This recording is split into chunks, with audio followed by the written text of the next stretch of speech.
sifat-sifat fisikokimia terkait parameter obat. Yang pertama, kelarutan. Nah, jadi larutan itu terdiri dari atas zat yang dilarutkan atau yang disebut solut dan pelarutnya, yaitu solvent. Nah, kelarutan itu adalah nilai konsentrasi maksimum yang dapat dicapai oleh suatu zat dalam larutan. Jadi, kelarutan itu digunakan untuk menyatakan jumlah maksimum zat yang dapat larut dalam larutan jenuh. Nah, istilah kelarutan ini sangat banyak kita temukan dalam kehidupan sehari-hari. Misalnya pada saat kita mengkonsumsi obat, nah misalnya kita melarutkan serbuk obat itu dalam air. Nah, dengan demikian tuh artinya kita udah membuat eh, suatu larutan yaitu obat dengan air dan larutan tersebut akan terurai menjadi ion-ionnya. Nah, akan tetapi jika serbuk obat itu ditambahkan lagi, eh, maka tidak dapat tidak dapat larut lagi dalam air. Nah, yang artinya larutan itu telah jenuh dan membentuk kesetimbangan. Nah, kemudian jenis-jenis larutan. Jadi larutan ini memiliki tingkat kejenuhan. Yang pertama itu ada larutan tidak jenuh, yang artinya larutannya itu masih dapat melarutkan zat larutnya pada suhu tertentu. Contohnya itu NaCl dalam air. Nah, saat saat kita menambahkan 1 sendok teh garam ke dalam segelas air, nah, maka garam itu akan mudah larut di dalamnya. Nah, kemudian ada larutan jenuh, yaitu suatu larutan dengan jumlah zat terlarut atau molekul atau ion yang telah maksimum pada suhu tertentu. Contohnya itu ketika kita melarutkan garam dalam air, tapi kita tambahkan dalam jumlah yang banyak. Jadi sebenarnya masih bisa dilarutkan, cuman harus dibantu dengan proses pemanasan. Nah, kemudian larutan lewat jenuh, yaitu suatu larutan dengan zat terlarut yang melebihi jumlah maksimum larutannya pada suhu tertentu. Nah, pada larutan lewat jenuh ini sebenarnya masih sama, kita bisa menambahkan garam pada air, cuman eh, ditambahkan lebih banyak lagi garamnya sehingga tidak bisa larut lagi melalui proses pemanasan maupun hanya pengadukan. Kemudian ada faktor-faktor yang mempengaruhi kelarutan. Yang pertama itu jenis pelarut. Eh, Senyawa nonpolar itu kan tidak dapat larut dalam senyawa polar.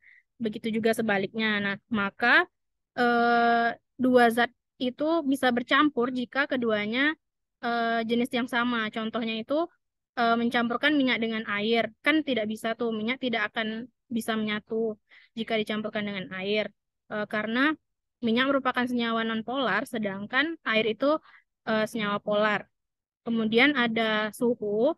Nah, jadi kelarutan suatu zat itu dipengaruhi juga oleh suhu, yang mana semakin tinggi suhu suatu larutan, maka jarak antar molekul zat padat ini menjadi semakin renggang. Nah, kemudian hal ini juga yang menyebabkan ikatan antara zat semakin mudah terlepas oleh gaya tarik molekul air, sehingga zat tersebut mudah larut. Contohnya itu pada saat kita melarutkan gula ke dalam air, nah gula akan mudah larut di dalam air panas dibandingkan pada air dingin.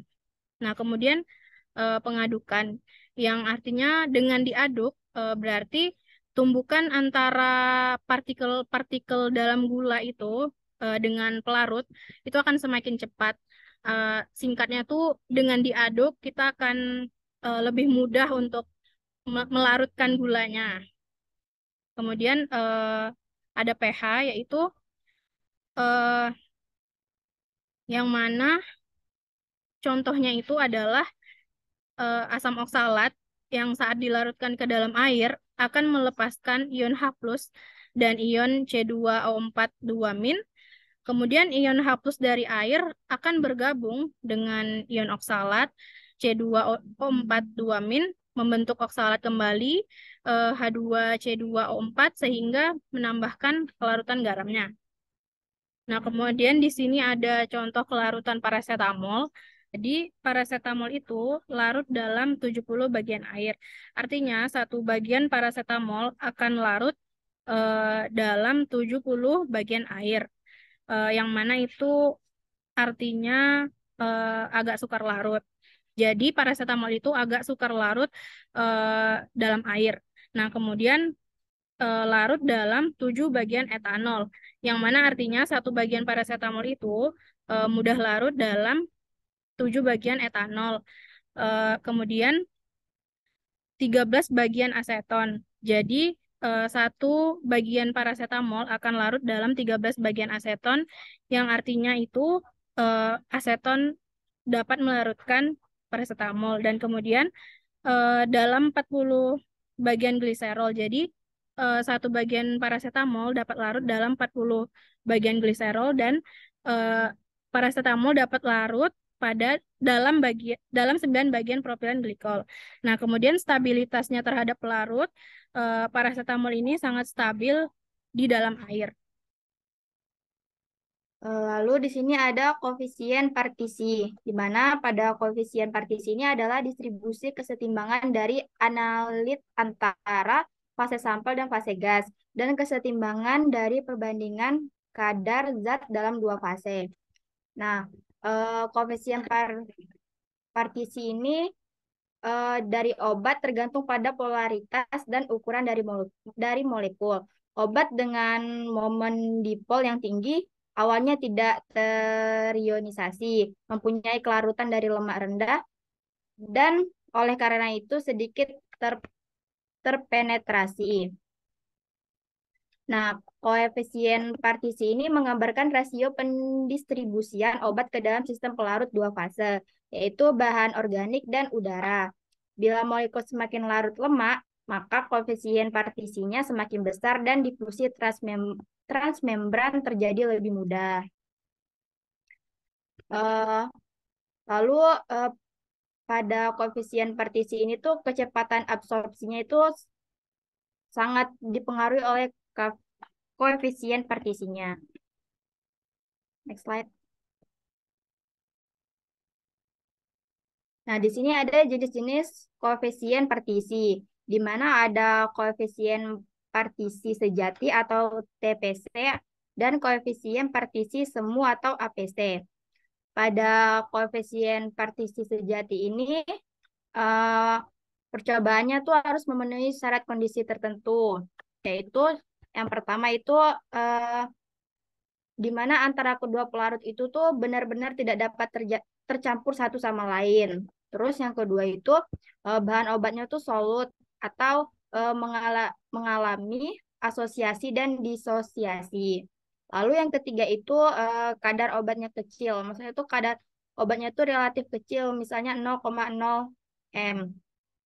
Lalu tuh yang terakhir itu kelarutan solutnya tuh pada masing-masing pelarutnya tuh kecil. Kemudian ada koefisien partikel semu atau APC. Nah, apabila persyaratan TPC itu tidak dapat dipenuhi, maka hasilnya tuh adalah koefisien partisi semu dan dalam biofarmaseutika dan pada berbagai tujuan yang lainnya. Umumnya memiliki kondisi non ideal dan tidak disertai koreksinya sehingga hasilnya adalah partisi semu. Biasanya eh, sebagai fase lipoid adalah aktanol, kloroform, sikloheksana, isopropil, mir, isopropil mirisat, dan lain-lain. Fase air yang biasanya digunakan itu adalah larutan datar.